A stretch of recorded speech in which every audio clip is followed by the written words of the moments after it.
Hey, everybody, and welcome to another episode of the Sell More Book Show, episode 575. I'm Brian Cohen from Best Page Forward, joined by Luke Richardson, author of archaeological thrillers at lukerichardsonauthor.com, and we'll talk a little more about that website in a second. Luke, how are you doing? I'm really good, Brian. Thanks so much for having me. It's great to connect with you and chat all things books. Yeah, no, I love this stuff. We've been doing this. I didn't mention it last week on the show. We've hit 11 years. Wow. Every Wednesday for 11 years, we've been doing this show. Yeah. Isn't that wild? That's amazing. Yeah. That is amazing. So you're a part of history, Luke. You're a part of history. Thank you. And let it not be the last one. I mean, that would be real sad. That would be Luke Richardson destroyed the Sell More Book Show. 11 years in the making, 30 minutes to tear it down. Oh my gosh. So you write about all these amazing adventures, and I always like to know, well, what inspired you originally to say, this is my genre, this is what I'm going to focus on? Oh, it's a good question. This wasn't the first series I wrote. I wrote one before that was more sort of detective. In fact, it didn't really know what it was, and that was its failure and the wonderful thing about it. And it's something that young writers do quite often. It was part detective, it was part adventure, it was travel, and all these things that I love. And I wrote it. I was really pleased with it. It's still out. I love it. It's called the International Detective Series. But it never quite had the commercial success that would allow me to make a full-time living of it and reach the readers that I wanted to. So after a few books in that series, I sort of thought, right, I need to think about how I turn this now from writing great books that I love to writing books that are also commercially successful. And I sort of looked around and saw what other people were doing, picked something, because I'm not a particularly quick writer, and I don't necessarily want to just write one book and it go. I wanted to write a longer series, so I was looking for something that had been popular over time, not necessarily something that's a spike of, and then in a year's time, perhaps no one's heard of it again. So I wanted to sort of look at something that that I thought would stand the test of time as well. And I'd always loved the adventure stories as a child, the films of Indiana Jones, and I grew up around the time of Tomb Raider being a big thing as well, playing that on the consoles and watching the films when they came around, and just thought that would be awesome. And then I went down the exploration of all the mysteries and the historical stuff behind it, and realized there's loads of stuff. There's loads of ammunition there for me to write about and things that people are interested in. So yeah, that's how it started. That's awesome. And I mean, look, a lot of authors, they say, I'm always going to just keep writing the same kind of thing, but you said it needs to be more commercial. I think every author who hits that success point eventually needs to say, I need to write something more commercial. I need to be intentional about writing something more commercial. And I think every 6-figure, 7-figure author has had that moment. And a lot of authors who haven't had that 6-figure, like they've had that moment too, but I think it's almost like a prerequisite to get there. Yeah, I agree. But I think there's no, don't let that put you off if you're a young author and you want to write the book of your heart, and you want to just write a book that you love, and perhaps this isn't your job and all of those things. That is awesome. That's so cool. Write that book, put that book out in the world, but be slightly aware that unless it fits in those categories, it looks in a certain way, and it sort of unfolds in a certain way, that the success of it may be limited. Of course, there are outliers. Of course, there are those unicorns and those exceptions that prove the rule. But generally speaking, you've been doing this a long time, a lot longer than me, and you know how these things go. Oh, I know. See, you're more optimistic about it. I'm like, I'm crushing dreams here on the Sell More Book Show. I love this. I wanted to mention you've got some author resources at lukerichardsonauthor.com /adventure author insider, talking the nerdy the nerdy craft stuff, the nerdy marketing stuff. Yeah, that's right. A few readers of mine had recently started asking about author stuff, and I thought I've got to sort of act on that. So I've just done a separate mailing list, and it's very small at the moment. It's a completely new thing. So if you're inside of there, you really get to shape what you want to talk about. I'll send emails about every week. It will be to do with my inspirations, my writing process, the business side of it, the marketing, all of those different things, and it's really sort of, I want that to be a dialogue. I don't know where it'll go yet. I just thought I'm going to set this up and see what happens. So yeah, it's /adventure author insider. Yeah, definitely go check it out, folks, because the more things you can model from successful authors, the better. Absolutely right. Yeah. Awesome. We had a question of the week. I'll ask you this too, Luke, from a couple weeks back, which is, what do you think might be the next hot genre that will come in and take over the world? We had a few wonderful folks at our Sell More Book Show after party group answering this. William Clark says, nobody knows for sure, of course, but I would suggest political crime for no particular reason. Of course, Logan Russell said, I could see the cozy elements of cozy mystery bleeding into other genres and taking off. Becky Chambers writes what I would call cozy sci-fi, and I want more. And Shane Kowalilak, thanks, Shane. I've said your name 70 times. I can't get it right. Hopefully nonfiction online safety and cybersecurity genre. Crossing my fingers. Love that, Shane. So, Luke, what do you think? What do you think is going to take over? Do you know what? I really love Logan's suggestion there about the cozy elements of cozy mystery. I remember during the COVID times, I got well into cozy mystery, and I think there's a similar thing, like as an edgy when stuff gets a bit real, people go into something that's really nice and soft and easy, don't they? And I think that is something that might come back around in the next year or so. I think it's a genre sense. I'd love to write and haven't yet, but maybe one day. Maybe one day. Yeah, no, I always say I would write cozy paranormal because it just seems so fun. Yeah. Little village with witches and stuff. Seems like a blast. It does. Set in Norway or like somewhere set in snowy. Norway. Yeah. I like that. So, folks, you can always answer the question of the week over at the Sell More Book Show After Party Facebook group. I'm going to go through these allergies. I'm going to get them out of my system here long enough to read the top story. Are you ready, Luke? Bless you. Yeah, go for it. All right. Social media. Over 78% of authors use at least one social media platform weekly, but have the great number of changes led to tweaks in how authors use the socials, asks BookBub's Audrey de Robert.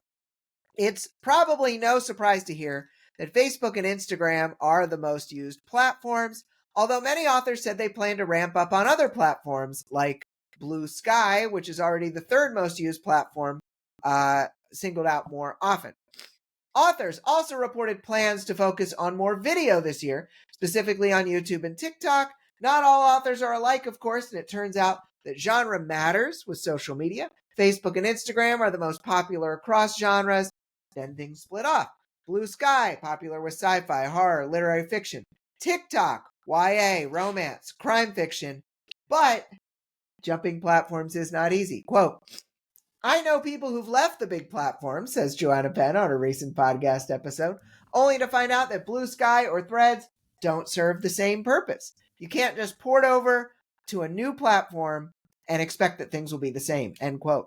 Your choice of platform also depends on why you're there. Common reasons cited in the survey were to connect with or find new readers, but authors also used it to learn more about their niche. Some used it to find author services or connect with other authors. Many reported challenges in trying to use it to support their business with lack of visibility, lack of discoverability. Shifting policies and algorithms left them feel like they were shouting into a void.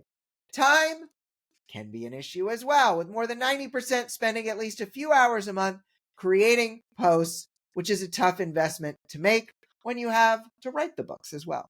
Joanna Penn says she uses her social media more organically, showing proof of humanity in the AI-heavy world by posting travels and cats. Quote, my Instagram and Facebook I consider to be evidence of being human, she says. Want to see where authors in your genre are hanging out online, plus get their tips to manage your time there? Check out the BookBub article using the link in our show notes. Luke, obviously, this was talked about in that recent episode. You were talking with Joanna. I mean, it's tough. Mm-hmm. We might have disagreements with a platform, so we want to move to a different platform. We might have put in so much time, we say, well, grass has to be greener on the other side. But it's tough because it doesn't always work that way. I mean, what did this article make you think about? Yeah, it's true, isn't it? It's hard to think, and I think really, I mean, firstly, I love the quote you shared of Joe's there about the proof of humanity, and I think that's something to be really conscious of, isn't it? And that's something that we can sort of, what can you deliver that someone else can't? What's the reason that you are writing the book that you are? You know, for me, travel is a big thing. I'm in Berlin, in Germany at the moment. I'm here for a month, just writing and enjoying the city, and um, you know, so I've been sharing stories about that and the things that I discover and the stuff that I learn, and that links to my books because they're about mysteries set in exotic places. So people who are interested in the stuff that I post naturally have sort of a through line to what my books are about, I think. Yeah. So Yeah. I think for me, the strength there is to try not to spread yourself too thinly. You know, try not to do everything because that's going to be disastrous. It's tough because I said earlier, let's model the behavior of successful authors, but sometimes I think younger authors or authors who are just starting out, they model the wrong things. They see that an author like me has posts going out to YouTube, TikTok, Instagram, Facebook, and they don't realize I'm using a service. Yeah, exactly right. I'm paying for it. I'm not doing it all myself. And so it's tough to know just from looking at the outside, is the social media of being everywhere, anytime, multiple times a day, is that what caused the author to be successful? Or is that the result of their success that they're able to do that? And that's what's almost impossible to see from the outside.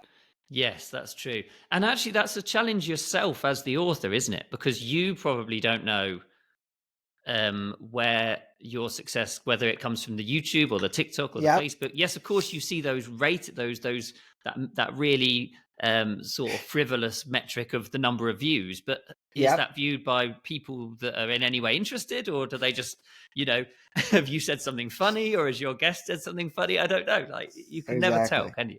Exactly. It's tough. Well, I'm going to ask you one of these hot potatoes of wisdom questions. So, Luke, what is your primary goal for social media these days versus maybe what your goal was a couple years back?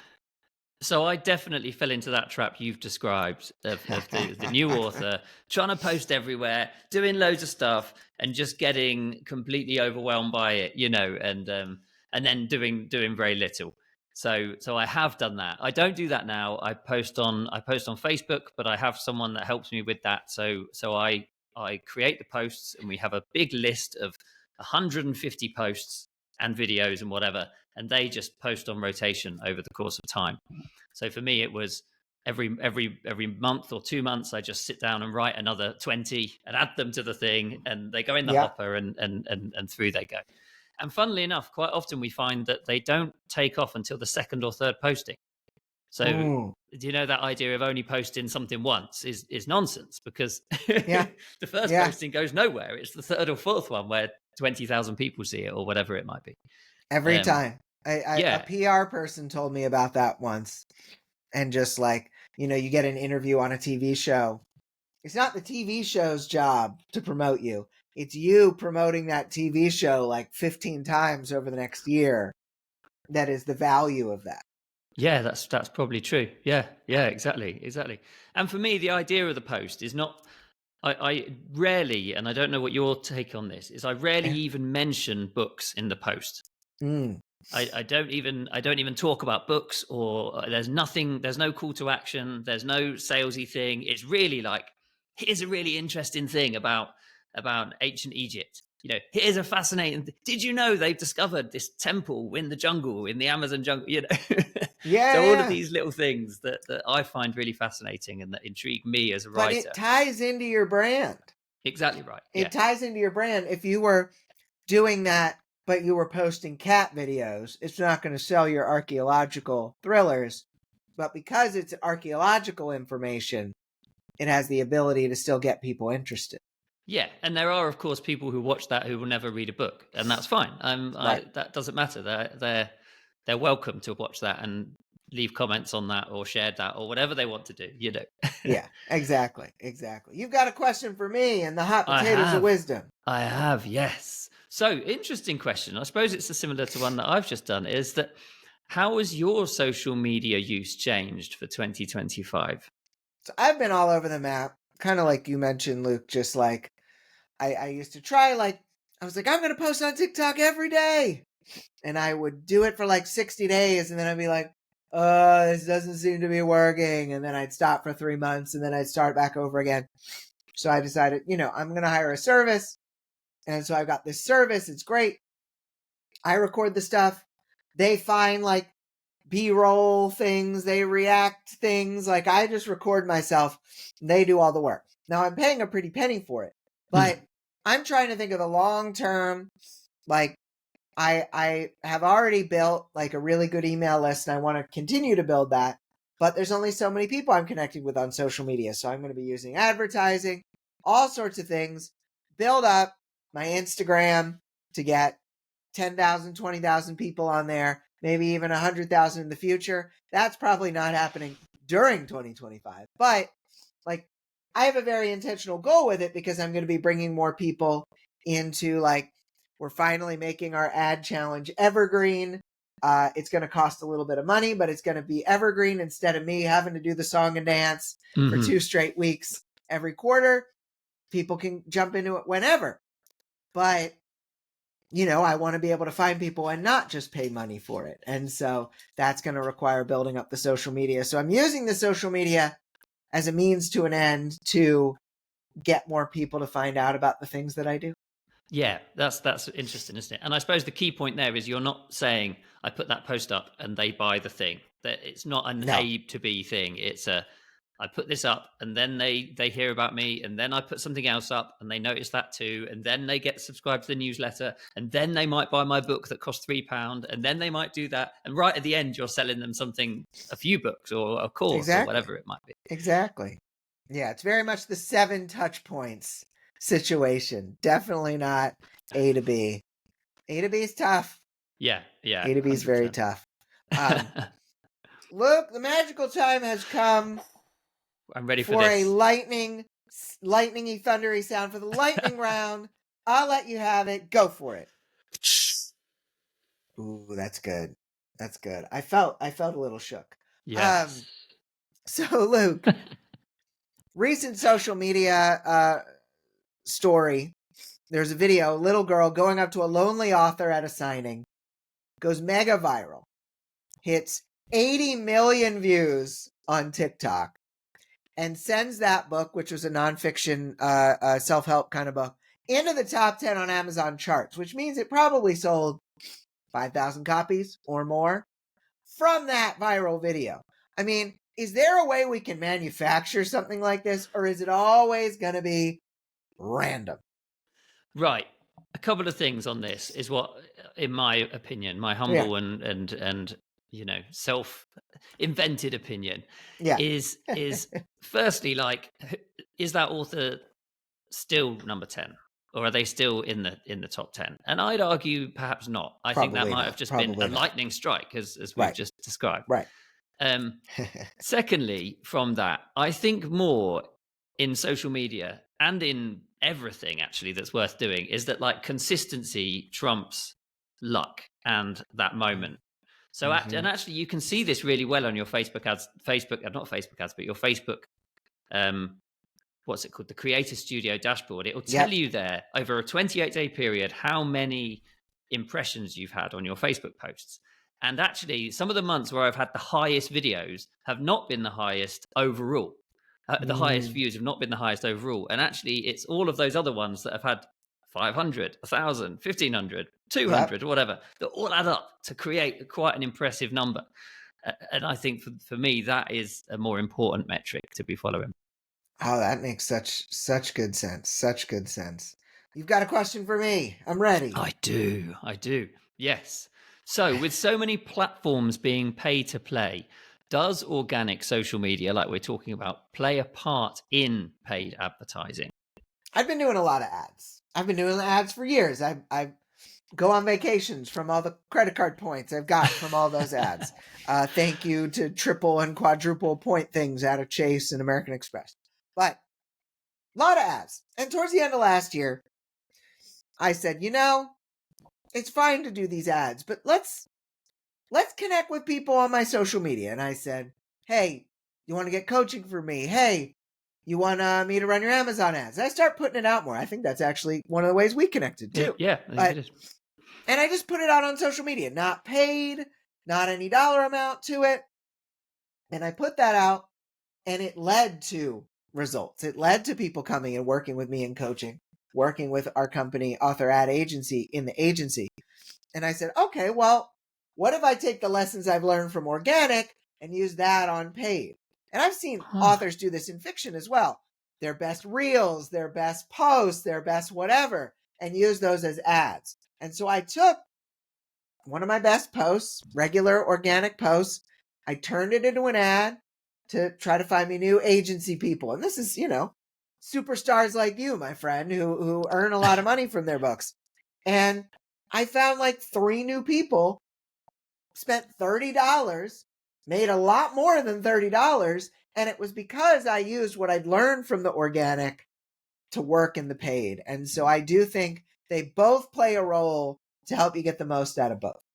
Yes, I think I've done similar things actually. I've in some of the things that have worked as an organic post, I've then, as you say, just turned them into a crafty little image and whatever. Yeah, and why not? We know that it works, right? That's it. So It's just that constant testing, I think. Exactly. So when you talked to Joe, you talked about the need to research the market. And obviously you talked about how your first series didn't sell as well, but the archaeological thriller sold better. How do you learn what the market is looking for? It's a good question. It's a good question. And there are loads of ways to do this. There's the reports you can buy from K-Lytics or other companies that will actually give you data based on the sales. I think Publisher Rocket as well gives you ideas based on how much a book is selling.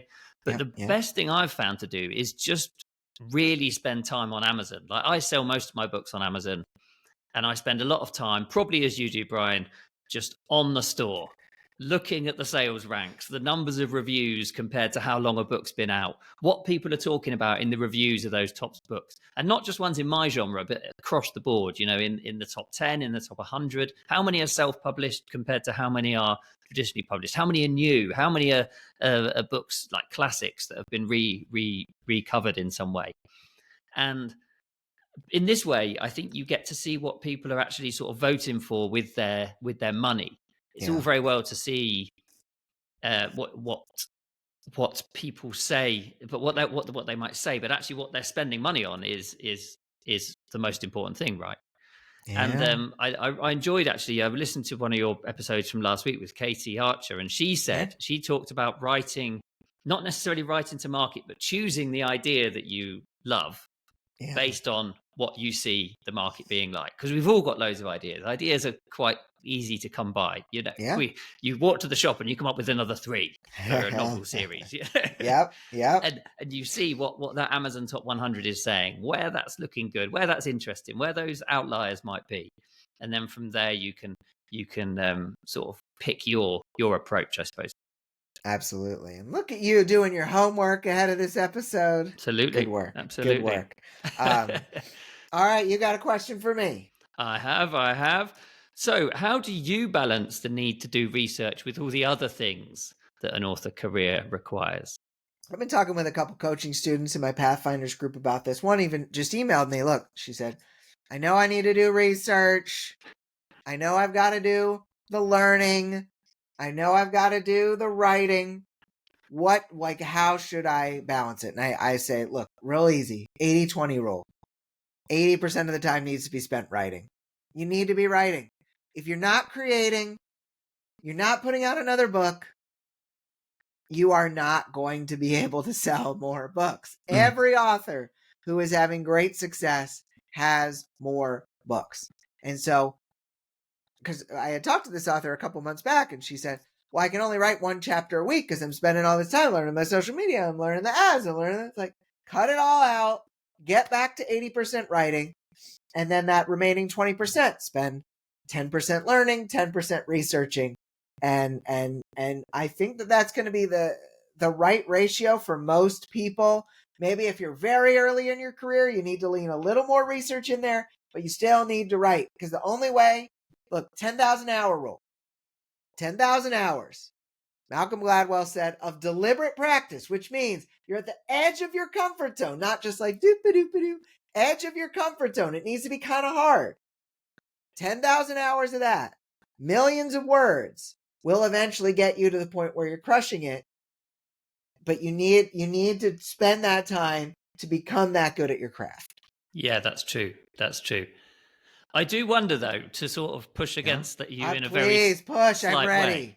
I'm ready. Now, with this first series I've described, I wonder that if I'd stopped writing at book 3 and had a look at the market and done some research and looked at the things, if I'd have had success sooner by only writing, say, 3 books in that series and then transitioning into the new series earlier. But because I had the attitude that you've just described, write the next book, everything will be fine after the next book, tipping point, all of those things that people keep saying.